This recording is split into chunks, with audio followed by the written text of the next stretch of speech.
You're listening to Intentionally Catholic, a podcast about living our Catholic faith with joy and intention. Hello, everybody. Thanks for listening. I'm Dan Hansen, and as always, I'm joined by Father Ron Hutchinson. And on today's episode, we're going to continue our conversation about evangelization. However, before we take a deeper look at evangelizing the world around us, which is where I eventually want to get to, I really want to stop and just focus on evangelizing at ground zero, the home, our home. I just recently ran into a survey that says 15% of Catholic kids remain Catholic. Now, studies are what they are, and I know you can get a lot of different results just by skewing questions and stuff like that. But still, 15% of Catholic kids remain Catholic. If that's even remotely close to the actual number, that's very scary. So with that said, Father, let's talk about what we as Catholic parents can do to raise kids who stay Catholic. And to spark that conversation, this discussion, each of us has compiled a list of some brilliant ideas, don't you think? Oh, we're brilliant. Very brilliant. Brilliant ideas. We're going to get to those. But before I do, a couple things right off the bat. First off, we'd love you out there listening to be a part of this discussion. Any insight, ideas, or questions that you have along the lines of this topic, or really any other ones that we've talked about, but specifically this one, more ideas are often better. So we'd love to hear those ideas, those insights, those questions. You can send those our way by emailing us at comments@icatholic.show. Send those emails. We'd love to hear from you. All right, that's the first thing. The second thing is kind of a disclaimer of sorts. I've got ideas for how to raise kids who stay Catholic, but that certainly doesn't mean I've accomplished this. I'm still fully in this, and I fully get that. I'm running my race in this regard. So everything I'm going to say are ideas that I think are good and that have merit, but they're definitely not things that I've necessarily completely and perfectly implemented. Some of them I'm really struggling with. So with that said, Father, let's kick it your way. Get started with you. When it comes to helping us keep our kids Catholic, what's your first recommendation? My first recommendation actually is going to start at the place of leading by example. I'll put it that way. Okay. If you put faith at the center of your life as a parent, meaning we don't miss Mass, period. We don't miss Mass. We don't miss holy days. This is who we are. This is how we live. That no bones about it, and no apologies for it either. Then that is going to be at least you're going to be ahead of the game as a parent in keeping your kids Catholic. It's also it's the matter of it's that idea of if this is what you show as important in your life, you value it. And not just, and I should say, not just going to Mass. I mean, that's good, but that the parish is a very large part of your life as a family and as an individual. So you feel like, hey, I've got to show my kids who I am, kind of idea, or what I think is important, because it's caught, not taught. Okay, it's caught. And therefore, they're going to catch it from you. They're going to see what you value. They're going to value what you value. Now, granted, there's always a little pushback from teenagers and et cetera, about, I don't want to be my parents. I want to be my self, my own individual. But that, I think, is a start right there. Just by living the faith. Living the faith. This is who we are. This is who we are. There's no apologies for it. There's no exceptions for it. Like, I think once you start making exceptions, then exceptions become the rule. Okay. Yeah, so if you're on vacation, you go to church. If you've been out late, you go to church. It's who we are. This is who we are, people. It's really one of the crazy, well, maybe not crazy, but I've really enjoyed that. That's one of the big benefits of the Catholic faith that I've really, really enjoyed is the vacation thing. Going on vacation, when we went as Protestants, we didn't, generally speaking, I can't really think of a time that if we were gone over Sunday that we went to church that week. Because it wasn't your church. Well, and we didn't know what we were going to walk into. Were they Mm-hmm. going to be kneeling on the ground? There were stuff that we'd run into that, oh man, I can't believe we had to sit through that. It was crazy. With Catholicism, it's kind of fun because yes, there will be differences to some extent, a little bit, but you mentioned it a few weeks ago. You can be in another language and you kind of can know where you're at in the mass, Mm-hmm. in the so we've had a lot of fun experiencing a lot of different churches, and I completely agree with you. This was honestly my first one on my list too. Live our Catholic faith visibly and authentically. You mentioned last week that we can't pass on what we don't have. So if I'm Exactly. not living this, there's no way that I can pass that on to the kids. And I was thinking about something the other day. Kids, they're watching us all the time, whether they're little or whether they're older, and they definitely can detect a counterfeit. We can fool other people who don't live with us, but fooling the Mm-hmm. people who live with us, it's a no-go. And I was thinking about a get-together that I attended years back, and somebody there told a really dumb joke. I mean, it was dumb. It was really dumb, but they thought it was hilarious. And so now you're in this awkward situation where I got to laugh. I can't just stare at them. So I'm faking it. And I did a really good job. In fact, I did too good a job. And they thought I loved the joke so much that they repeated it several times throughout the evening. And each time I had to fake this laughter and just act like this was the most hilarious thing I'd ever encountered. We got in the car to go home. And one of the kids in the back seat said, "Boy, Dad, you hated that joke, didn't you?" And I said, "What are you talking about?" And they said, "Oh, we could tell. Completely fake." Nobody else could tell, but the kids knew that wasn't my real laugh. And I think that really plays out. I can talk all I want about faith and all the things that it means to me. But if it doesn't, I know you said we got to be a part, make this a family thing. Maybe mine is slightly different where I'm starting individually. It's got to be my Mm-hmm. real faith. I've got to dig into this. We talked last week about having a personal relationship with Christ. Sometimes I know that's a very Protestant phrase. At least it's a phrase that I grew up with all the time. Do you have a personal relationship with Jesus? And I've run into a number of Catholics, and certainly it's not all Catholics by any, and maybe it's the minority, but I've run into a bunch where that's a very Protestant idea. They're not sure what we mean by that. But I don't think that's just a Protestant idea. Of course No, it's it's not. not. It's just No, it's having a not. real relationship with Christ. If we have that, the kids will see that. Now, that's not something we just manufacture. It takes work, it takes effort, there's ups and downs. It's praying, constantly trying to deepen that relationship. Like you said, going to mass regularly. I love that. There's no exceptions. Yeah, and if you're a person of prayer, real prayer, it's going to show. It shows. You can't be inauthentic if you're a real person of prayer. You can't make it up, is what I guess I would say. So, yeah, you're a person of prayer. If your kids know that you are somebody who's always investigating your faith, learning about your faith, learning about the church history, whatever, they're also going to be interested as well. Again, it's caught, and they're going to see it, and they're going to find it interesting as well, because you're going to inadvertently talk about things that you go, I ran across this the other day. Can you believe that?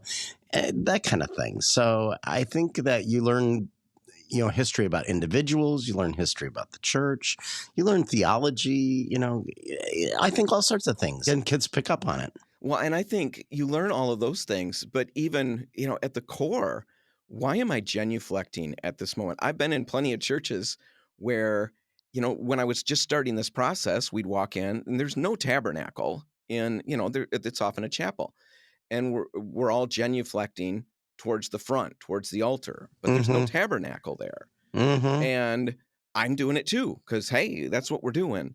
And then as I'm getting further into it, I'm realizing, wait, okay, that's why that one lady was genuflecting in the other direction. She was genuflecting She towards was the actually tabernacle. genuinely genuflecting appropriately. But there's so Yeah. many actions that we do at Mass. We bow during the creed, at the Mm-hmm. incarnation when we talk about that.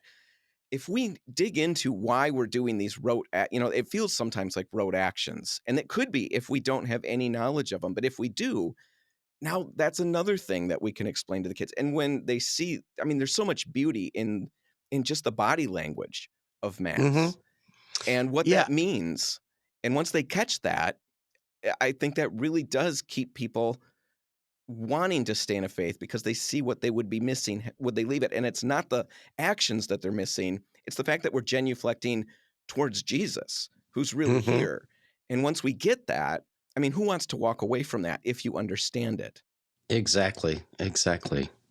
Yeah, I think it's interesting that this ties into another one that I had, that parents who routinely talk about faith and religion at home are more likely to have children who stay in the faith. So it can't be something that we just bring up when, okay, kids, you're showing a lack of interest, so I'm going to talk about it now. No, it's part of the regular conversation. It's almost as if like, hey, we wouldn't be the Hansen family if we didn't talk about church. Of course we talk about church. We're the Hansen family. Mhm. Of course we talk about religion, that kind of thing. And it's just a regular part of who you are, it's funny because I think that if you were to look at the average family, they rarely talk about faith. You think They so? rarely talk about it. It's amazing how many families that faith is only the thing we do at church. It's just there, and that's it. And so I think if it's kind of imbued in your life, it's literally like it seeps into every portion of your family life. It's who we are. It's who we are. We don't even question it in that way. I can't imagine my life without it, kind of idea. Right, absolutely. That's very similar to I think a third one that I had. I don't even know. Numbers don't matter. Mine was be fearless and lead, and and it's basically this: don't just demonstrate your faith, but truly lead the family. I was thinking Yeah. leading the family in prayer, and if we don't do that on a regular basis, it can be really awkward, And if it's awkward, work through it. We got to find a way through it. When I started doing it, I mean, I still struggle with you go through some memorized prayers or things like that. That's easy. But when you go off script, it becomes a little more complicated. It can be awkward, but you got to work through it. If you don't know how, dig into it. Read the Bible together, at home. Bring the family to confession. I think that's, lead the family to confession, You have to be a leader in this as parents. It can't be that the idea that the kids are going to point the way kind of idea, or that it's just going to happen. They'll go to confession when they're ready. No, we go to confession every week or every 2 weeks, and we do it as a family. This is what we do. It's this day, or we'll make a day or whatever.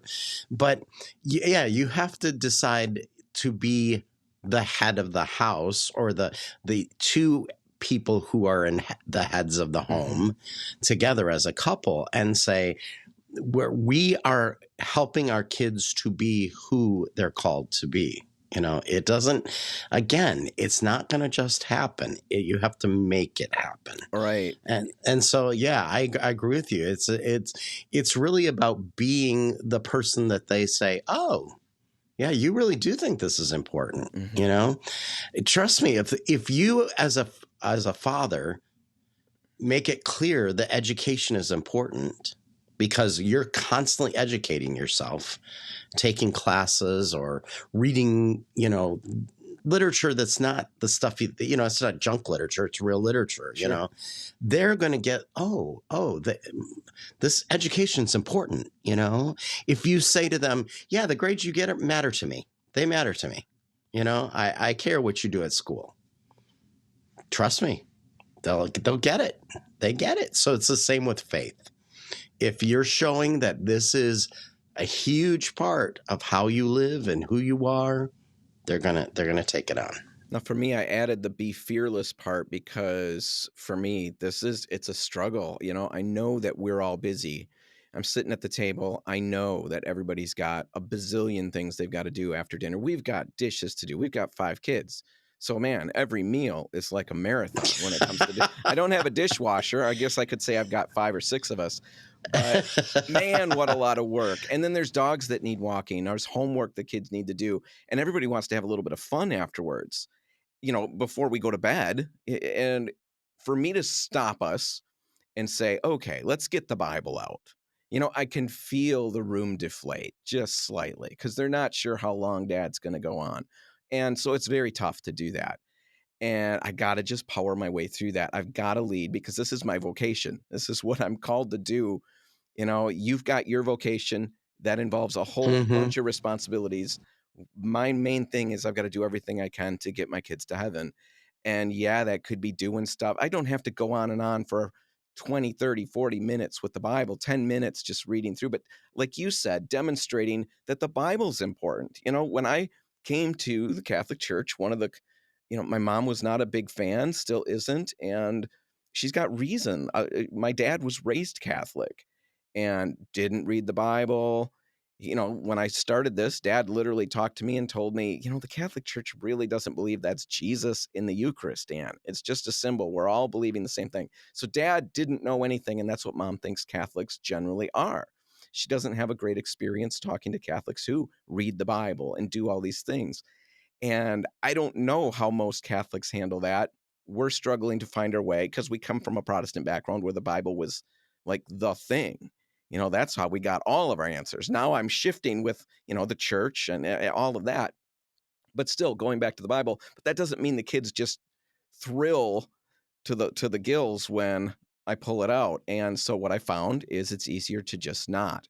I've got to find a way to get over that whatever that weakness is and lead, because there's no way that, I guess what I'm worried about is that I'm going to drown them in it. I'm going to there's too much. They're inundated, but there's no way that less family prayer, less family Bible study, less family trips to confession, that those things are going to produce lifelong Catholics better.